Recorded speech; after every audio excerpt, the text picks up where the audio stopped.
ಆ ರೇಷನ್ ಕಾರ್ಡ್ನ ಶಾಕಿಂಗ್ ಸಂಗತಿ ಇದು. ಏನು ಶಾಕಿಂಗು ಅಂತ ಕೇಳಿದ್ರೆ, ಈ ನಿರ್ವಸಿತರು ಯಾರಿದ್ದಾರೆ ಅವ್ರ ಹತ್ರ ಎರಡೆರಡು ರೇಷನ್ ಕಾರ್ಡ್ ಇದೆಯಂತೆ. ಒಂದೇ ಕುಟುಂಬದ ಇಬ್ಬರ ಹತ್ರ ರೇಷನ್ ಕಾರ್ಡ್ ಪತ್ತೆಯಾಗಿದೆ. ಇದು ಹೇಗೆ ಪವಾಡ ಅನ್ನೋದು ಗೊತ್ತಾಗ್ತಿಲ್ಲ ನಮಗೆ. ಸರ್ಕಾರಿ ಅಧಿಕಾರಿಗಳ ಸರ್ವೆಯಲ್ಲಿ ಕಳ್ಳಾಟ ಬಯಲಾಗಿದೆ. ಕಳ್ಳಾಟ ಕೇವಲ ಕುಟುಂಬದ ಮಾತ್ರ ಅಲ್ಲ, ಇವ್ರಿಗೆ ರೇಷನ್ ಕಾರ್ಡ್ ಕೊಟ್ಟಂತಹ ಅಧಿಕಾರಿಗಳದ್ದು ಕೂಡ ಕಳ್ಳಾಟನೇ. ರೇಷನ್ ಕಾರ್ಡ್ ಇದೆ ಅಂತ ಮನೆಯವರು ಮನೆ ಬೇಕು ಅಂತ ಹೇಳಿ ಅರ್ಜಿಯನ್ನು ಸಲ್ಲಿಸಿರೋದು. ಒಂದೇ ಮನೆಯವರು ಎರಡು ರೇಷನ್ ಕಾರ್ಡ್ ತೋರಿಸಿ ನಮಗೆ ಕೊಡಿ ಅಂತ ಸಪ್ರೇಟ್ ಆಗಿ ಅರ್ಜಿಗಳನ್ನು ಹಾಕ್ಕೊಂಡಿದ್ದಾರೆ. ಅವ್ರಿಗೆ ಗೊತ್ತು ಸ್ಟ್ರಿಕ್ಟ್ ಆಗಿ ಸ್ಕ್ರೂಟಿನಿ ಮಾಡ್ತಾರೆ ಅಂತ ಗೊತ್ತಿದ್ದು ಎರಡೆರಡು ಅರ್ಜಿಯನ್ನು ಹಾಕ್ತಾರೆ, ಧೈರ್ಯ ತೋರಿಸ್ತಾರೆ ಅಂದರೆ ಅವ್ರಿಗೆ ವ್ಯವಸ್ಥೆ ಎಷ್ಟು ಕೆಟ್ಟೋಗಿದೆ ಅನ್ನೋದು ಗೊತ್ತಿದೆ, ಕರಪ್ಟ್ ವ್ಯವಸ್ಥೆ ಅನ್ನೋದು ಗೊತ್ತಿದೆ. ಹೀಗಾಗಿ 2 ಕೊಟ್ಟು ಕೂಡ ನಡೆಯುತ್ತೆ, 4 ಕೊಟ್ಟರು ಕೂಡ ನಡೆಯುತ್ತೆ ಅನ್ನೋ ಹುಂಬುತನ, ಏನು ಮಾಡಿಬಿಡ್ತಾರೆ ಅನ್ನೋ ಹುಂಬುತನ. ಇಲ್ಲಿ ಇಂಪಾರ್ಟೆಂಟ್ ಇರೋದು 2 ರೇಷನ್ ಕಾರ್ಡ್ ಹೇಗೆ ಸಿಕ್ತು ಕುಟುಂಬಕ್ಕೆ? ಹಾಗಾದ್ರೆ ಇನ್ನೆಷ್ಟು ಗೋಲ್ಮಾಲ್ಗಳಾಗಿರ್ಬೋದು.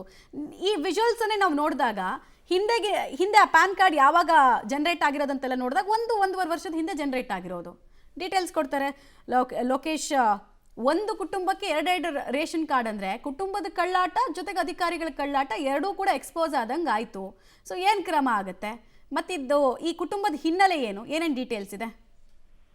ಮಮತಾ, ಈಗ ಪ್ರತಿ ಒಂದು ಕುಟುಂಬದಲ್ಲಿ 2 ರೇಷನ್ ಕಾರ್ಡ್ಗಳನ್ನ ಹೊಂದಿರುವಂತದ್ದು ಬಯಲಾಗಿರುವಂತದ್ದು. ಅದರಲ್ಲಿ ಹೇಗೆ ಇವರಿಗೆ 2 ರೇಷನ್ ಕಾರ್ಡ್ ಬಂದು ಅಂತೇಳಿ ಅದರ ಬಗ್ಗೆ ಕೂಡ ತನಿಖೆ ಮಾಡ್ತೀವಿ ಅಂತೇಳಿ ಈಗ ಮುಂದಾಗಿರುವಂತದ್ದು. ಜೊತೆಗೆ ಇವರಿಗೆ ರೇಷನ್ ಕಾರ್ಡ್ ಮಾಡಿಸ್ಕೊಟ್ಟವರು ಯಾರು, ಸರ್ಕಾರಿ ಜಾಗದಲ್ಲಿ ಇವರು ಒತ್ತುವರಿ ಮಾಡ್ಕೊಂಡಿದ್ದಾರೆ ಅಂತಂದ್ರೆ ಇಷ್ಟೆಲ್ಲ ಈ ರೇಷನ್ ಕಾರ್ಡ್ಗಳನ್ನ ಮಾಡಿಸ್ಕೊಂಡಿದ್ದಾರೆ ಅಂತಂದ್ರೆ ಇವ್ರ ಹಿಂದೆ ಯಾರಿದ್ದಾರೆ ಅನ್ನೋದನ್ನು ಕೂಡ ಬಯಲಿಗಿಳುವಂಥದ್ದು. ಒಂದಷ್ಟು ಜನ ಖಾಸಗಿ ವ್ಯಕ್ತಿಗಳು ಇವರಿಂದ ಹಣವನ್ನ ಪಡೆದುಕೊಂಡು, ಜಾಗವನ್ನ ಕೊಡೋದಷ್ಟೇ ಅಲ್ಲದೆ ಹಣವನ್ನ ಪಡೆದುಕೊಂಡು ಇವರಿಗೆ ರೇಷನ್ ಕಾರ್ಡ್ಗಳು ಮತ್ತೆ ಆಧಾರ್ ಕಾರ್ಡ್ಗಳನ್ನ ಮಾಡಿಸ್ಕೊಟ್ಟಿದ್ದಾರೆ ಎನ್ನುವಂಥದ್ದು ಕೂಡ ಪತ್ತೆ ಆಗ್ತಾ ಇದೆ. ಹಾಗಾಗಿ ಅಂತಹ ಖಾಸಗಿ ವ್ಯಕ್ತಿಗಳು ಯಾರು ಆಗಿದ್ರೆ ಇವರಿಂದ ಎಷ್ಟು ಹಣವನ್ನ ಪಡ್ಕೊಂಡಿದ್ರು ಇದೆಲ್ಲವನ್ನು ಕೂಡ ತನಿಖೆ ಮಾಡ್ಬೇಕು ಅನ್ನುವಂಥದ್ದು. ಮತ್ತೆ ಒಂದೇ ಕುಟುಂಬಕ್ಕೆ 2 ಕಾರ್ಡ್ ಕೊಟ್ಟಂತ ಅಧಿಕಾರಿ ಯಾರು, ಇವುಗಳನ್ನ ಬಗ್ಗೆ ಕೂಡ ತನಿಖೆ ಮಾಡಿ ಕ್ರಮ ವಹಿಸ್ಬೇಕು ಅಂತೇಳಿ ಮುಂದಾಗ್ತಾ ಇರುವಂತದ್ದು.